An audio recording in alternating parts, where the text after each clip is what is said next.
It is 1 p.m. on Friday. That means it's time for Shally's Alley. And with me today, I have a very, very, very special guest, Jose Carbia. I have to introduce Jose because it's, first of all, it's a big honor to have you here. And secondly, you and I go way back, further than anybody else that I know in our industry.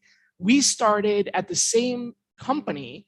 Our first recruiting job, it actually might have been your second recruiting job because you were doing something with TRC, Yeah, that's industrial, light industrial staffing or something like that, right? That's right. So you were like a veteran and I was a complete rookie, except for maybe I had like 6 months on you in the job.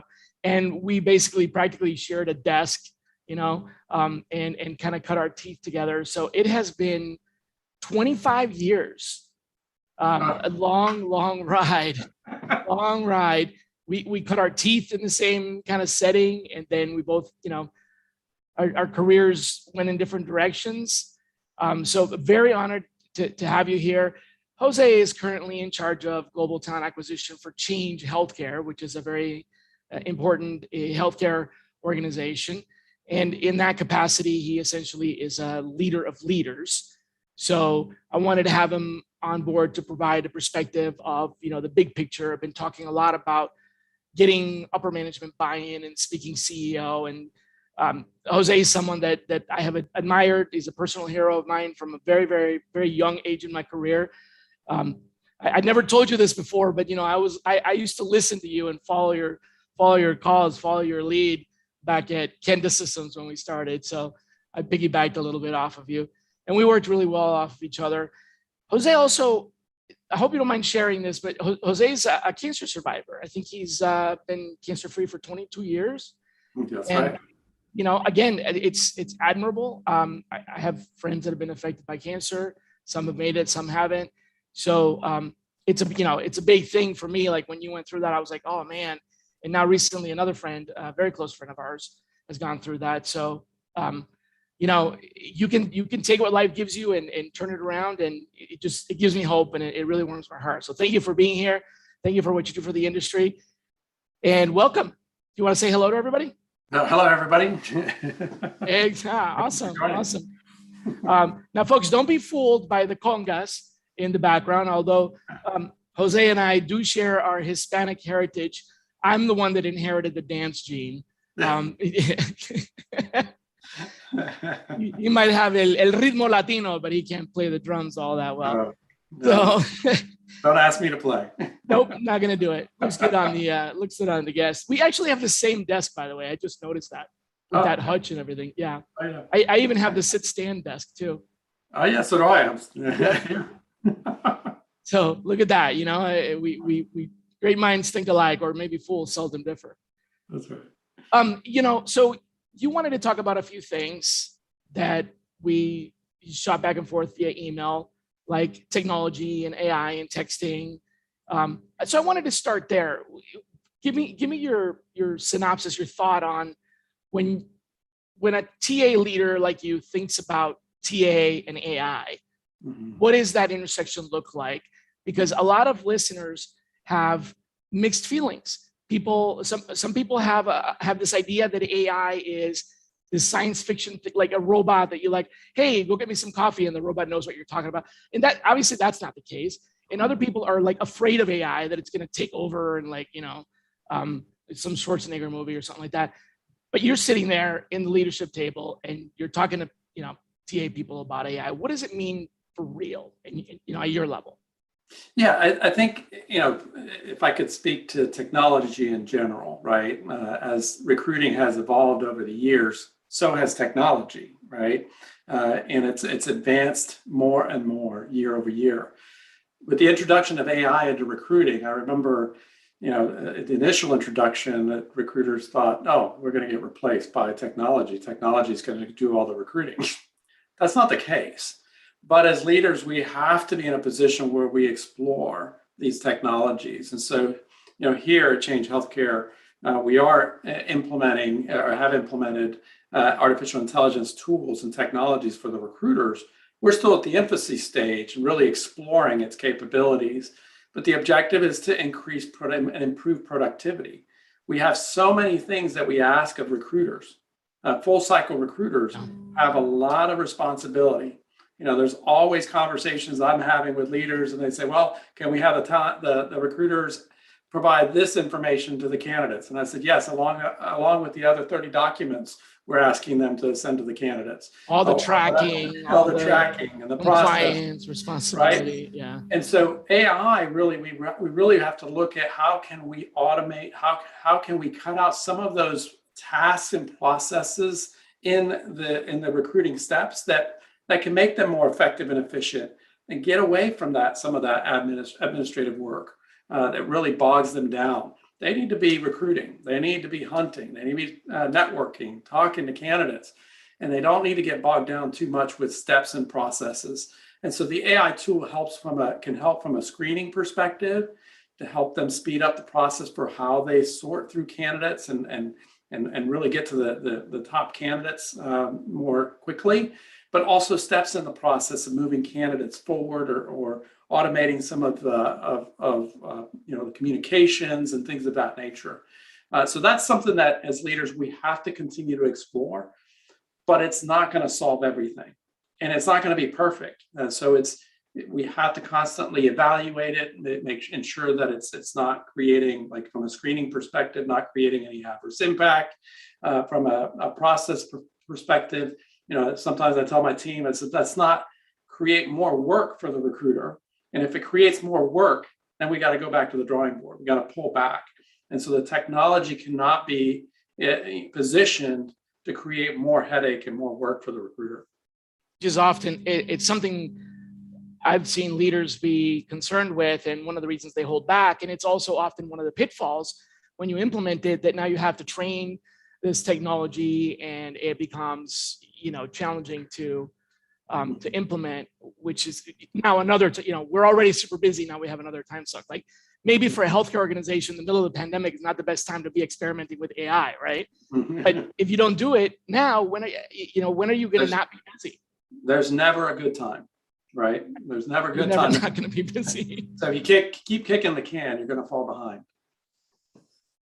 So I really appreciate that perspective on AI. We've had some AI leaders and thought leaders in the industry talk about that. So for me, that resonates really, really well. I automate a lot of things. In fact, a big part of my practice that I'm building here at Aspirant has to do with automation. So it's good to hear that you're thinking about automation as a way to remove bottlenecks and lubricate, make things a lot more efficient. It's not going to, AI is not going to make matches, not anytime soon. In fact, there really is truly no AI. It's not really AI. What we say when we say AI, what we're really saying is automation and robotic process automation and assistive technologies.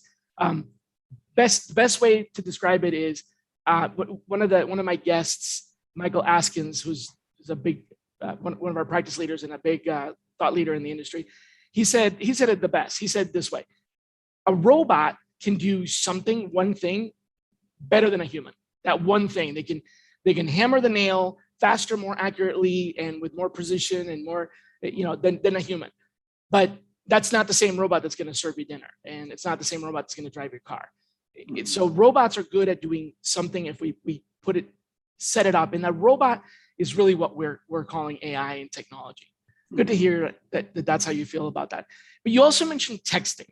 I'm struggling with two things in like, as I'm out there exploring, part of my job is to try tools, test them out, see if they work, implement them on our team, and advise other people about it. With texting, I found two very challenging situations. One is that the texting tool, that's a mouthful, the texting tool itself doesn't integrate well with the other workflows. Like you've got LinkedIn messages, you've got email, you've got CRM, you've got HRIS, all these different things, and texting is all by itself. Like when you use texting apps, all that data is in this other silo. In a lot of cases, some CRMs have texting built in, but then they have limitations. Like, for example, you can't call and text from the same number, Or when someone calls the number that they texted from, it goes nowhere because it's a virtual number. So how are you using texting, or how have you solved for these sort of gaps? Well, we're actually exploring the texting technology right now. We have implemented a pilot with a few of our recruiters to leverage a texting tool that is set up through Google Chrome.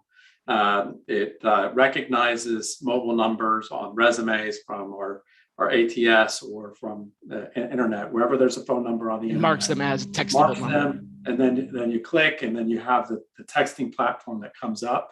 The tool we're using does integrate with our ATS. However, we're not doing that right now until we could. The data. And we could, and it'll keep track of the messaging for the applicants, not for if you're sourcing and generating leads. That'll be tracked external in the tool itself.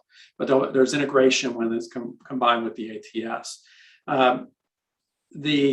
It does come with a phone number, and then if somebody decides to call that number, it's set up to forward to the recruiter's actual number. That's phone there. And so that integration is there.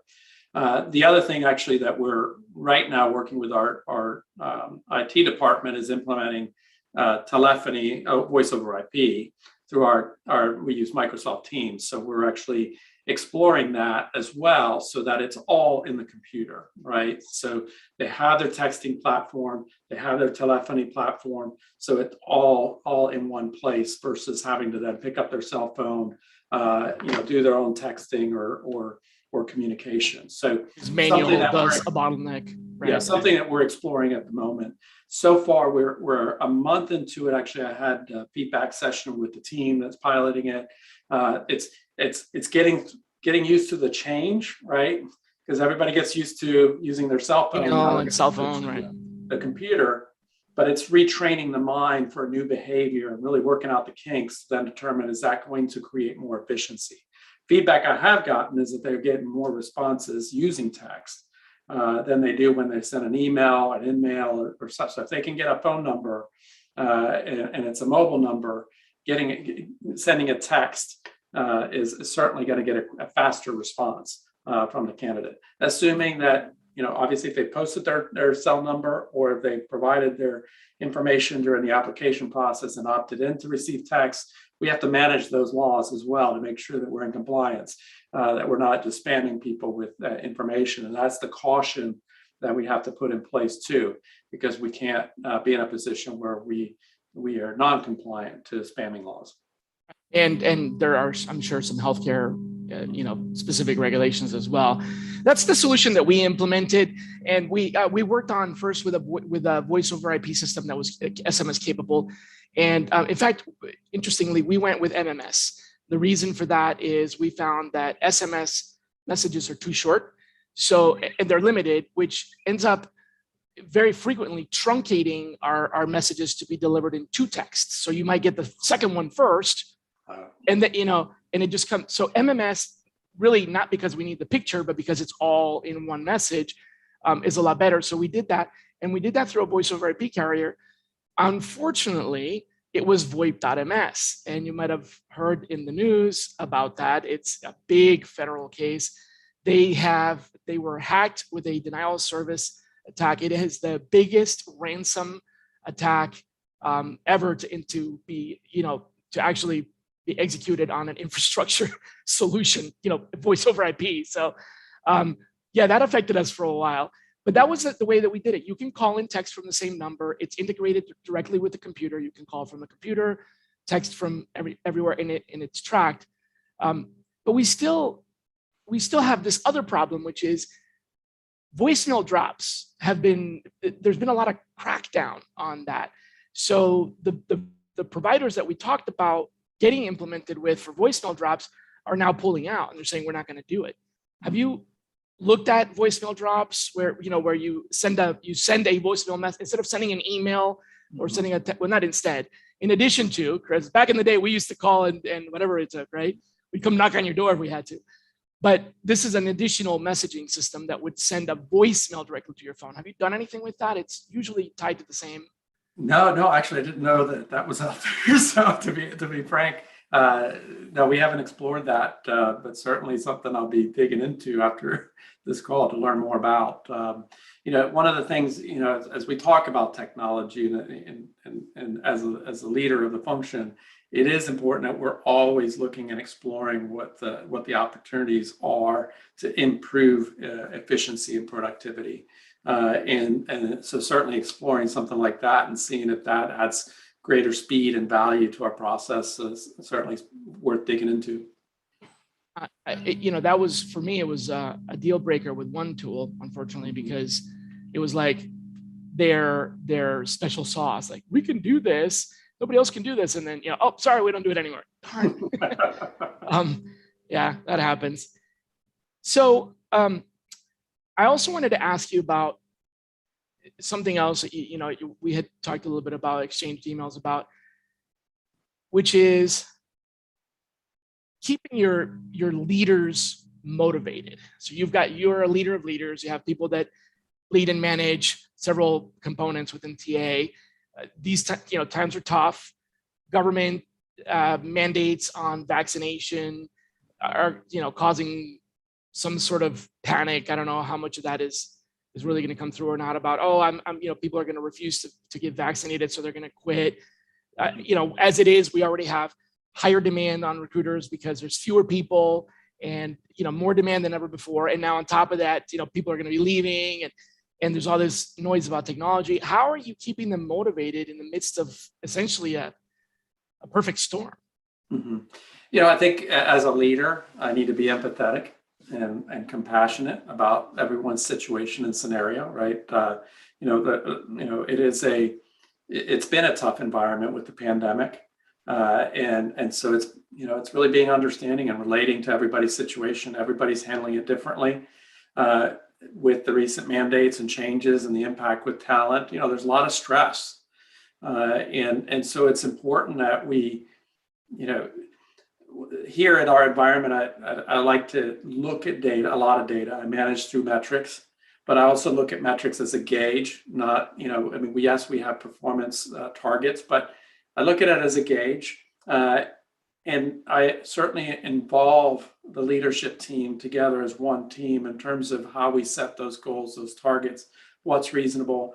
But it's also about teaching them how to dig into the data to understand where the challenges are, what they may be, what solutions do we need to build or create in order to impact some of those metrics. It's constant conversations. I have one-on-ones with my leaders and checking in, and it's just as simple as asking them how they're doing, how they're feeling today, and not really about the work. What can I do to remove any barriers to them accomplishing their objectives for the week, for the day.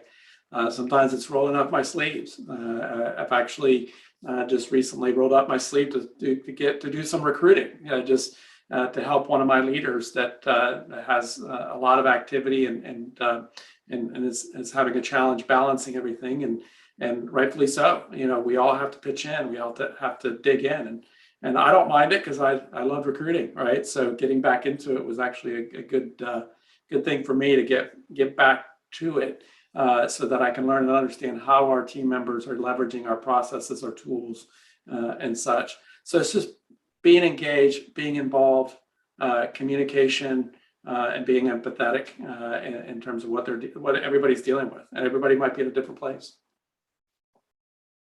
Hearing are the biggest detractors? I know that you're working towards keeping them motivated, but what are you hearing are the things that are eroding their motivation on the opposite end, pulling them down? It's certainly it's the pressure, especially we've been impacted by turnover, and so as we all know, when you're impacted by turnover, that creates a lot more stress and pain. So it for us, we experienced a lot of turnover over the summer. We're stabilized now, and it's interesting. I'm sure, like most organizations, for managing recruiting teams, the summer was not a very good summer for many because recruiters were on high demand. But we're stabilized. However, our volumes are increasing, and so we've had a significant increase in volume in the last couple of months, and we're trying to respond and scale accordingly, but it's just not fast enough, right? Anytime you have to scale, there's still a process you have to go through to identify the right people, get them to get through the background check, get them trained, get their equipment, get them trained, and getting them up to speed. That always takes time. And so that pressure on our leaders is really challenging, because then they've got to face their stakeholders when their stakeholders are wondering why their positions aren't getting filled, or some critical roles aren't getting filled. Then they have to really kind of, I tell them, be careful. The important thing is to ensure that you drop the right ball, right? You're gonna drop the ball. We are over capacity. Pick the right one, right? Pick the right ball to drop, but it's always a moving target, right? Every day that you come in, you have to identify what's the target today. And as long as you can manage to that and drop the right balls, and sometimes you might drop the wrong one, but it's all how we respond, right? And react to the situation. And we have developed a good strategy to address that, and that's a relationship with our RPO partner, and we have a very strong partnership with them to allow for scalability when we need it. I treat our RPO partner as part of my team, so I don't exclude them. I include them in our meetings, so that as they're listening to what the challenges that my team is facing, if we need additional recruiting staff, we're pulling the RPO lever to get our staff quickly and get the support that we need. So that's helped also alleviate some of that stress from our leaders of having to worry about, I've got to get a contract recruiter, I've got to hire somebody new to replace so-and-so, but I still got these recs that we got to fill. How am I going to do it? It's important that I give them different avenues to go to help, have resources and solutions that can help them feel a little bit more comfortable and get through the stress. So they have an outlet for that pressure, right? So, the pressure is coming at them, and if you have these different options and you've built it correctly, not every organization should outsource some or all of their recruiting, but there is plenty of recruiting that benefits from specialized outsourcing. So you have that as an avenue, and you have a partner that actually is reliable and delivers and turns things around. That relieves the pressure. You have the data that is, you're teaching them how to understand the data so they don't get trapped by despair and give into the pressure by, oh my God, these numbers are terrible, but really compare these numbers to something else, and gives you perspective. So you have that.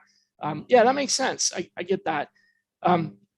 So that's a really mature way of handling it. And I think when you're not looking at it strictly from a cost perspective, like how much is it going to cost us to use a search firm, or how much is it going to cost us to outsource or whatever, you've got partnerships in the right places.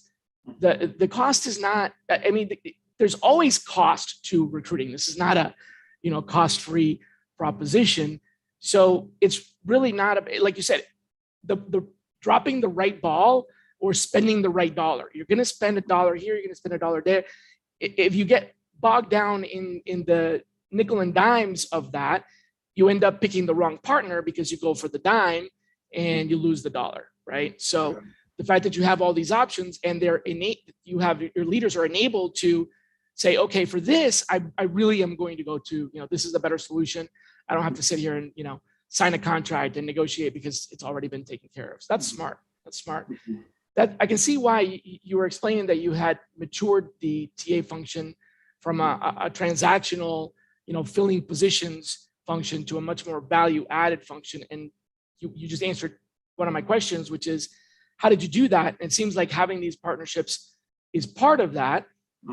I'd love to hear if, there's another secret sauce to how you were able to mature that TA function to really, be value added, because so many companies look at hiring numbers, like how many positions that we filled, right? And one of the things I talk about all the time with leaders in TA is don't go to your C-suite with how many jobs we filled, because that's activity. That's back in the day for us. How many calls did you make? Man, I could make 200 calls a day. Doesn't mean I made any placements, right? Well, what was the real measure of success for us? We got a placement. So basically the hire wasn't it. It was the check for us, right? In this setting, it's not the hire. It's that we were able to relieve that pressure. So what else have you done to move away from just number of hires as a success metric? Well, certainly, we've been in this journey for 18 months. We set out a 2-year roadmap, so we're almost nearing the completion of our 2-year roadmap and embarking on our next 2-year plan. But it all started with, one, securing the right partner from an RPO perspective for scalability. And at the same time, then we have to develop a data-driven function. You can't start managing recruiting without having data. And to your point, it's not just about the hires. And so having again, I always talk to my team about, we have a gauge. We have to have a gauge to look at where we put our focus on. And when we present information to the business, we have to show them, here's how many hires you have. Yes, great. But then what's the quality? What's the speed? How are their leaders responding to the service that we're providing? Are we hiring the right talent? Are they pleased with the work that we're doing? So building a data-driven function was key, and ensuring that we started with the basics in terms of data, time to offer, our experience scores. We do candidate experience NPS. We do hiring manager experience NPS. We do interview to hire ratio. So we look at those are just the basic metrics. And then we have scorecards for the recruiters so that we can manage the recruiters against those metrics. Again, looking at it as a gauge, where's the majority of the group following, right? And then it all depends on time to offer. It's a great metric, but look, everybody's time to offer is going to be different depending on the type of roles, right? The situation and things that and are so unpredictable. If we understand that, we help recruiters understand that, we're in a good place. We also have to educate the business on that. So when we're meeting with the stakeholders and we're showing data, we have to tell the story. But we can't tell the story from the TA lens. We have to tell the story from their business stakeholder lens. What's important for them, the so what? And to me, one of the most important components for our strategy was really revolving around experience. And I split experience into 3 areas. Most companies look at experience 2 ways: candidate experience, hiring manager experience. I added a 3rd one, which is talent acquisition experience, and that's in-house experience. So how are our recruiters experiencing the process that we implemented, the tools, the technology? If they're just complaining that we're adding more work to them, then that experience is going to trickle down to the candidate experience, and it's going to trickle down to the hiring manager experience. Yeah, and you're going to lose your recruiters. Lose. Man, that is so Jose. That is like, you took candidate experience. You're like, no, hold up. It's going to be not just candidate experience. It's going to be talent acquisition experience. Like candidate experience is just that you just took it and like, bam, like Emerald. You put that extra dash of hot sauce in there. And that gives the recruiters the opportunity to pitch in and get involved and help us improve our processes and feel comfortable about it. Because otherwise, if they're not effective in doing their job, it is a trickle down effect.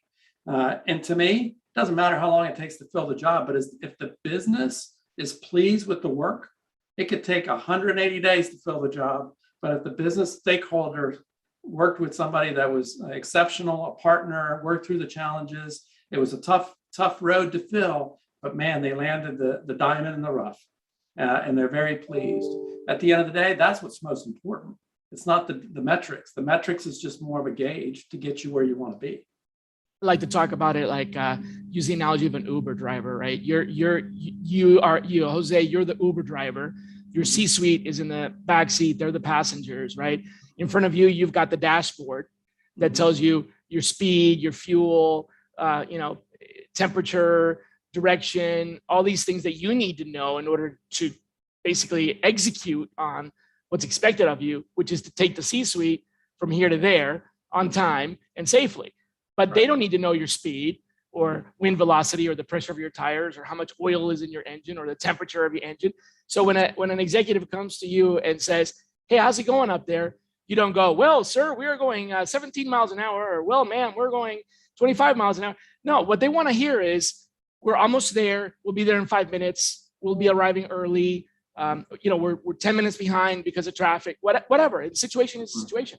But you report on the outcome, and your gauge is a completion of that outcome. that shows you, do you need to step on the gas? Do you need to buy gas? Do you need to change your oil? What do you need to do? But that's for you.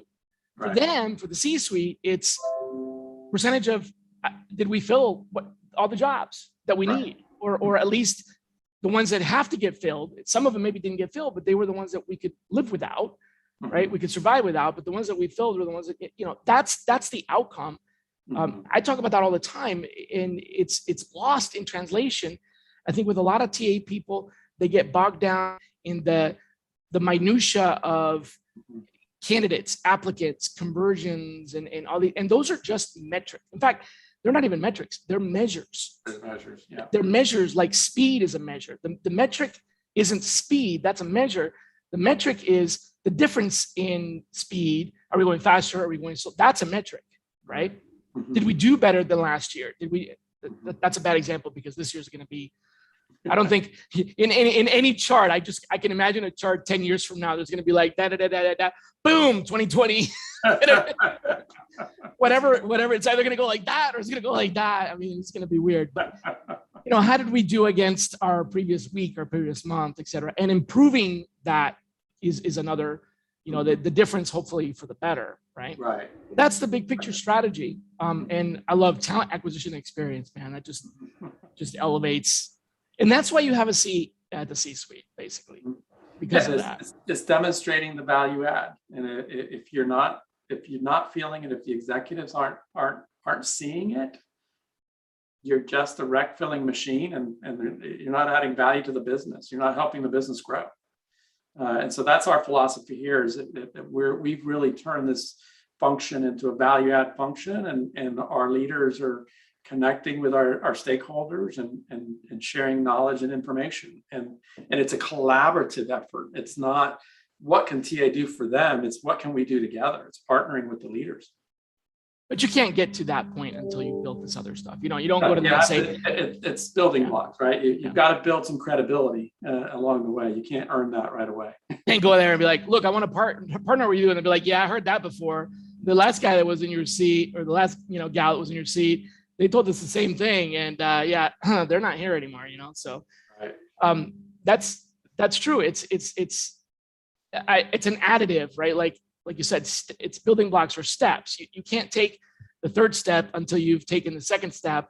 And the only reason you got to that third step is because that second step was there. When you go to the fourth step, whatever that is in your roadmap, it doesn't mean that you stopped doing what you needed to do to get to the second step. You still have to maintain those other, you're adding something and you still have to maintain the other steps.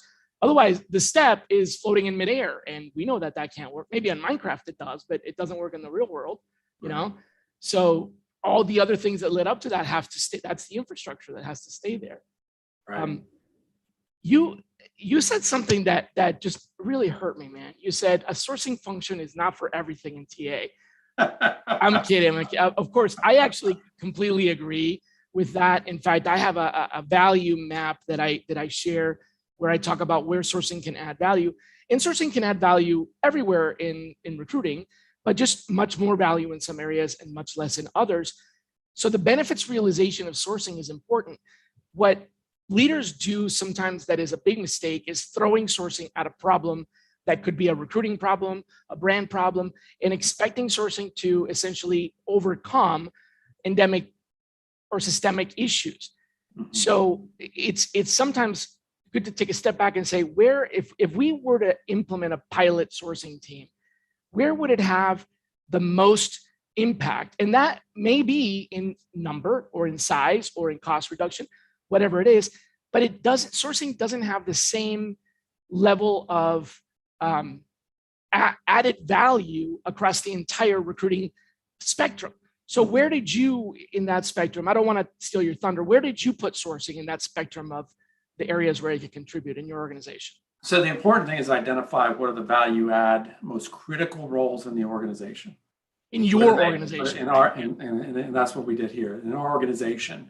And certainly executive is one area, right? When you hire a retained search firm, you're hiring a recruiter, a researcher, you're hiring a whole team. And so we placed our sourcing team with our executive recruiting team. And rightfully so. It's the hard, the niche, specialized, high contribution type roles for the business, that high impact. And so we identified a lane in sales, we did technology, and we did leadership. And so we have sourcers that specialize in each of those areas. They support the executive recruiting activity. And so we have executive recruiters that are also, working with the leaderships, managing those relationships, managing the process, but the sourcers are building relationships, driving pipelines. They're so well connected now with the executive leadership team that they can anticipate what are the needs in the organization. We also align those same sourcers to support some of our niche recruiting roles in technology and sales and leadership, where we have identified areas where they're mission critical, or we're not doing it, we're not getting it, and our talent attraction methods, advertising, and so on, it's not working. Some of the sourcing that's done from a full desk recruiter, it's not heavy enough, and so we'll pull in those specialized sourcers to really hone in and support those recruiters in those areas. So, I call that strategic sourcing, and it's worked for us. It's been very effective. When I came into the organization, we had sourcers for everybody. Every recruiter was aligned to a sourcer, and it was through our outsource partner. What I learned is that the sourcers were just doing the work for the recruiter, and the recruiter was just pushing the candidates, every candidate, and the sources were really looking at the candidates that applied, not necessarily hunting for talent. So kicking the can, right? Yes, and I think that's a mistake that many organizations make, is that they align a sourcer to a recruiter thinking that's going to create more output, but in turn, it really doesn't add a greater value. And sometimes the recruiters have a bad relationship with a sourcer, and then they don't really move on their candidates. So then you've got somebody you've hired that's on payroll that's really not getting anything done other than pushing candidates through that aren't getting through the process. So really being more strategic is really what's worked for us, and what's worked for me in my career is to have those specialty recruiters that really, you truly define them as hunters in the market. Not every full cycle end-to-end recruiter can dedicate themselves strictly to sourcing. Some are effective at it, but a lot of times a true sourcer is somebody that really is so hungry. It's got, they're hunting, and they love hunting skill. Yeah, they don't love the administrative minutia of the. It's like in sales, you have hunters, you have farmers. That's right. In every profession, we have specializations. It's the same thing. It's a specialization. It's a flavor. It is an advanced skill. It's not an entry-level skill. So that is also another mistake. I would add another dimension. So I really like the way that you map it out, where you say, okay, what are the most critical? Here's kind of summarize it. What are the most critical roles? So step one, identify the most critical roles, and there can be lots of them. Then identify the ones which can benefit the most from sourcing. Right? Because there could be critical roles that may not benefit from sourcing. There could be critical roles where you might benefit more by using an RPO, or by hiring a PR firm, or doing some advertising, or whatever. I'm not going to prescribe anybody's, I'm not going to diagnose or prescribe anybody's medicine via a Zoom meeting, but you get what I'm saying. Critical is one dimension, and can sourcing add value is another dimension. And then I'm going to add a third one. Hopefully you've already considered this one. And that is the ability for that to be repeated, the reusefulness or the repackagingness of that. So for example, when I was at Coke, there was a position that we filled that I should say because I'll take credit for it. There was a position that I filled, which was the chief security officer, the CISO, what they call a CISO nowadays. This is a C-suite level person. The individual that was in that role prior had been in that role for 25 years. They retired. Not only did they retire, but they had also already previously retired from the FBI. So they had 25 years at the FBI, out of college into the FBI, 25 years retired, 25 years at Coke, second retirement, right? And the reason I'm explaining this is because even though that is a very critical position, it is also a very difficult position to fill at a company like Coke. Most organizations that are IP-based where there's technology, the chief security officer is protecting a lot of the intellectual property, a lot of the digital rights. It's electronics, it's computer security, right? So there's that. So that's part of the job. But a lot of people don't really know this. Coke is a bank. Coke is a bank. There are vending machines that are piggy banks in every motel, hotel, and who knows what all over the country. Nowadays, these are digital, so most people pay with their phone, but they still take dollar bills. So there's even today, there are still people who go around and take the money out of the piggy bank, which is the Coke machine, in every floor, in every hotel. Think about that, okay? Millions of them. And then the trucks that deliver to businesses, they sometimes get paid in cash. Sometimes it's an account or credit or whatever, but the trucks have safes built in where it's a drop safe and it's a one-way safe. The trucks are piggy banks. The vending machines are piggy banks. So it was physical security too. It's perimeter security, it's perimeter defense, it's armed guards, and I'm going to add another layer to that: organized crime. Because there are organized labor that sometimes, there's sometimes involvement with organized labor, and sometimes there's involvement with people who are disgruntled, no matter what, whether they're an employee or a temp or whatever, and they leak where the security cameras are and somebody breaks in, and so there's all these different complexities. Man, I'm never going to fill that job again. Never. That was a once in a lifetime. I mean, I've been in the business for 25 years and I've never seen that position open. That was one time. So any intel that I developed, any strategy, it's never going to be reused. Right. Very critical position, but so the repeatability, I don't think I'm explaining it well, but the ability to reuse that strategy that you created is a third dimension. It could be medium critical, but very repetitive, and sourcing has a much higher value. It could be highly critical, but not repetitive, and sourcing doesn't have a very high value. So the value of sourcing isn't tied directly to the critical nature of that position. And that's what I find, right? So that's what my chart talks about. So it's important to not just look at what is the most urgent, because that may not be critical, right? Who was it that Eisenhower, I think it was the Eisenhower matrix. Remind me if I'm incorrect here. It's like urgent, important, or something like that. Like what is urgent isn't always important. What is important isn't always urgent. Okay. Right. So something may be critical in that it is important, but it's not made urgent because the pain hasn't been expressed, or right. So you have to look at that, the urgency, the importance, and the repetitive nature of the value of the enduring value of building something that's a discrete capital investment. Yeah, just because it's open for a long time doesn't make it critical, right? Just because it's high level doesn't make it critical. Just because the manager says so doesn't make it critical. Right. But when Jose says so, it's definitely critical. It's understanding the business strategy, and then what impact does that role make into the business, and what is the impact if we don't fill the position, right? It could be a major project with a client, and we have a critical role to fill. And so understanding those factors is very important, especially by a sourcer, to get ahead in front of that.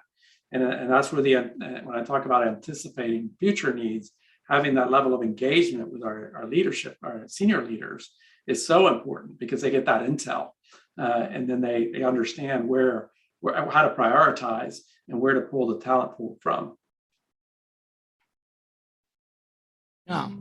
I was thinking about a time at Motorola where what you just said, really important, because, Motorola was well known for Iridium.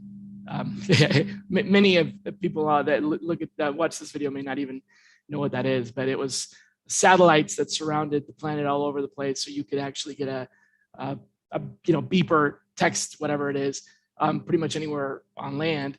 And the moment that those satellites went up, they were immediately obsolete because text messaging was released soon after that, and they were not text messaging capable, so they could only send the number, but not, So there was this huge flop, right? And here was Motorola trying to launch another project where they were going to do local multi-point distributed arrays for internet. So in other words, you would be able to put an antenna at the top of the Bell South Tower here in Atlanta, and that one antenna could serve Wi-Fi to the entire metro area, or some, maybe I'm exaggerating a little bit, but like a big part of the city. So they were going to release this product, and then when they went to testing, they realized it works great until it rains. And then it stops working. It doesn't just not work great. It just doesn't function. And it was like, oh, snap. So, Motorola did not want another Iridium. They had to solve this problem. And the person that would solve this problem, he or she would have to have RF engineering experience, software experience, radio waves, so many different skill sets. There were like 7 people in the country that could come in and solve that problem. And 6 of them worked for companies that were partners of Motorola. So that's another level of criticality. But again, it's just not, we're not going to fill that job again. Yeah, that's true. Something to think about. Yeah. Yeah. I know I've kept you far longer than I promised I would. I told you it's only going to be 30 minutes. Don't worry about it. Here I am, stealing a lot more of your time. But I wanted to give you a chance to just, if there's anything on your mind you wanted to talk about or get out there, wink, wink. Remember I said you could make an announcement? Yeah. I am seeking a sourcer, currently interviewing for a strategic sourcer in technology, focusing on our executive and technology pipelining. And so certainly check me out on LinkedIn if you're interested. Send me a ping. Definitely. Now, boys and girls, this is a man that I would go to work for in the blink of an eye. If Jose called me like, Shally, I got a position that I'm interested in, I'm like packing my bags and I'm ready to go. So if you are interested in a really value add strategic role as a sourcer, definitely reach out to Jose. As you can tell, he's a very nice guy, and we'll take your call. So it would be a great team to be a part of. Any technical sourcers? Actually, is it technical or no? You said technology, sales, and executive. Yeah, it's technology. Yeah, this one right now is technology. Technology. Cool. Yeah. Cool. So you heard it here, folks. One of the hottest technology sourcing jobs on the planet is now available. So thanks, man. I really appreciate you coming by and spending this time with us. It was great to catch up. Yeah. No, it's been a pleasure and a lot of fun. I appreciate the invitation and the opportunity to speak to your followers. And obviously we're good friends, and we'll stay connected. And appreciate everything you're doing. We have to have you back. Yeah. Yeah. Well, thanks a lot, man. I hope you have a good weekend, and say goodbye to the audience, everybody. Take care. Bye. Thank you. Take care. Bye-bye.